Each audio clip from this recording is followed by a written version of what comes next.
Olá pessoal, vamos prosseguir aqui nesse nosso desafio, nosso desejo de aprender a rotacionar as coisas aqui no Blender, né? Então eu propositadamente eu deixei oculto aqui tanto o 3D Cursor, que é o cursor que a gente posiciona quando a gente clica aqui, olha, não está aparecendo, estão vendo? Volto aqui para o Select Box, para a ferramenta de seleção, e também não está aparecendo as origens dos objetos. Então, se vocês vierem aqui, a gente está selecionando os objetos, mas não aparece a origem deles, né?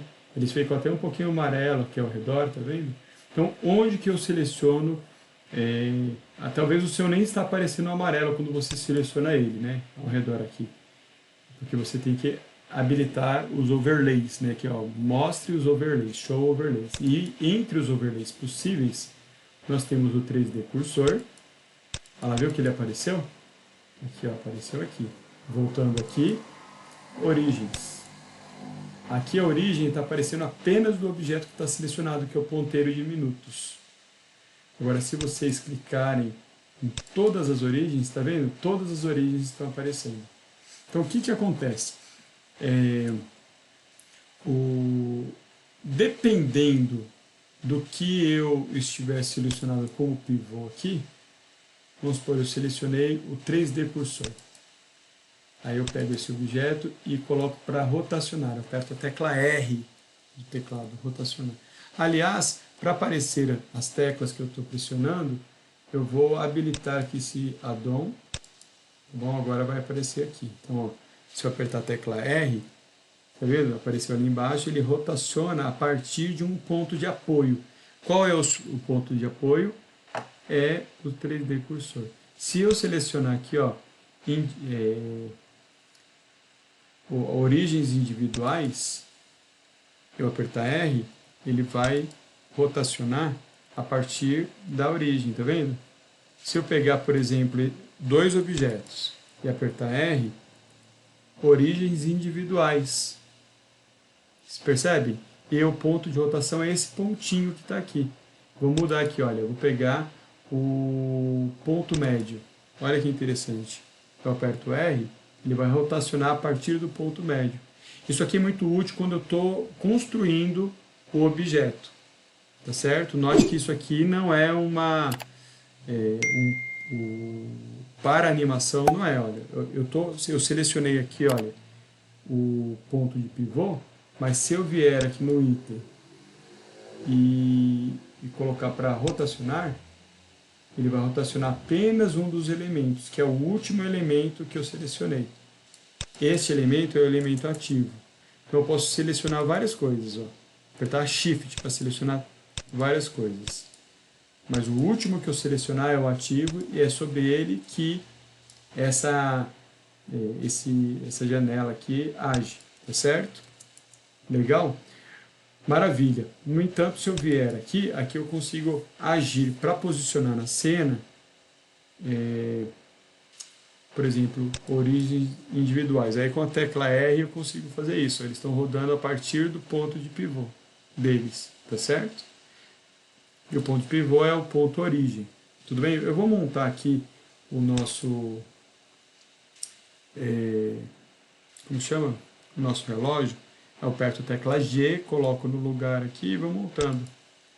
Aqui, ó, o ponteiro dos minutos, ponteiro das horas. Legal? Dúvidas? Qualquer dúvida que você tiver, você deixa nos comentários, tá bom? Vou virar aqui, olha. Vou dar um Shift D para termos dois, eu vou rotacionar também. G. Olha que interessante.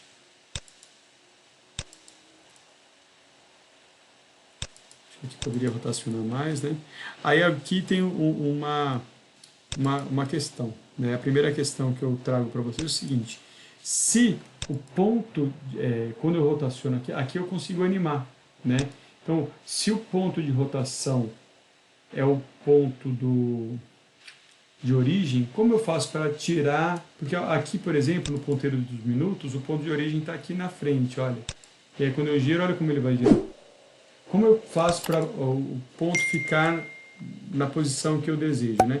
Eu vou mudar a visualização aqui para visualizar não todas as origens, mas apenas a origem do objeto que eu estou selecionando. Então esse eu vou deixar, eu quero movimentar. Existem várias formas de fazer isso. Uma delas é você clicar aqui, clique em origens, e aí com a tecla G, ó, G, na direção Z, você muda. Legal, né? GZ, eu vou deixar um pouquinho para baixo demais. Então, se vocês observarem, a posição que eu deixei, agora eu vou lá e tiro esse cara, tá? A posição que eu deixei é diferente desse cara. Eu gostaria que fosse igual. Por quê? Para eles rodarem sobre o mesmo eixo. Então, um jeito é selecionar esse ponto aqui. Como que eu seleciono esse ponto? Com esse cara selecionado, eu digito Shift S, e aí eu tenho a opção de enviar o cursor 3D para a origem do mundo ou para a seleção. E quando eu seleciono para a seleção, tem, ou para o objeto ativo, tá vendo? Mas para a seleção, ele vai para a origem da seleção. Observe só. Vocês observaram que aconteceu isso? E aí quando eu selecionar aqui, eu tenho essa opção Shift S. Não é Shift S. Eu venho aqui, olha. Ó, observe que o cursor está bem no ponto de origem do ponteiro pequeno. Eu quero pegar essa origem e colocar aqui. Então eu venho aqui em Objeto, Definir Origem, Origem para o 3D Cursor. Dessa forma, tanto o ponteiro dos minutos, vou apertar R, quanto o ponteiro das horas estão no mesmo eixo de rotação. Legal? Note que tem outros objetos que eu gostaria de mudar o eixo de rotação. Aperto, eu vou mudar usando esse cara aqui, ó. Origem, G, Z, e vou colocar um pouquinho do lado também, G, X. Aí eu movimento apenas, eu travo a movimentação no eixo X. Outros que eu gostaria é aqui, esse cara aqui, ó, apertar G, vou colocar aqui, porque aqui fica um eixo de rotação mais interessante, G. Estão vendo? Eu estou mudando o eixo de rotação agora. Com essa mudança de eixo de rotação, o que que acontece? Quando eu aperto R, olha só, ele mexe em cima disso. Se bem que ele não vai mexer, esse eixo não se movimenta, o que movimenta é apenas a sineta, né? Mas com isso a gente já conseguiu visualizar várias formas de movimentar os objetos e rotacioná-los, levando em consideração esses eixos, tá certo? Maravilha. Uma coisa que é muito importante, eu estou movimentando tudo no modo objeto. Então isso não tem impacto nos frames. Mas se eu tivesse entrado no modo de edição, aí seria importante eu voltar para a posição 1. Principalmente se esse cara aqui estiver ativo. Tá certo? É isso aí, gente. Não deixe de dar o seu like, ativar o sininho, se inscreva no Telegram e fique atento no próximo vídeo. O próximo vídeo, deixa eu salvar esse daqui, a gente vai falar sobre o quê? A gente vai falar sobre animar o objeto, né? Então, vou salvar esse cara aqui e vou abrir o 2 aqui, né? Olha o que a gente vai fazer no próximo vídeo, gente, que legal! A gente vai aprender a fazer isso, colocar esses keyframes, tá bom? E dar diversas outras dicas, teclas de atalho. Até lá, grande abraço, vamos nos falando. Vamos animar animadores!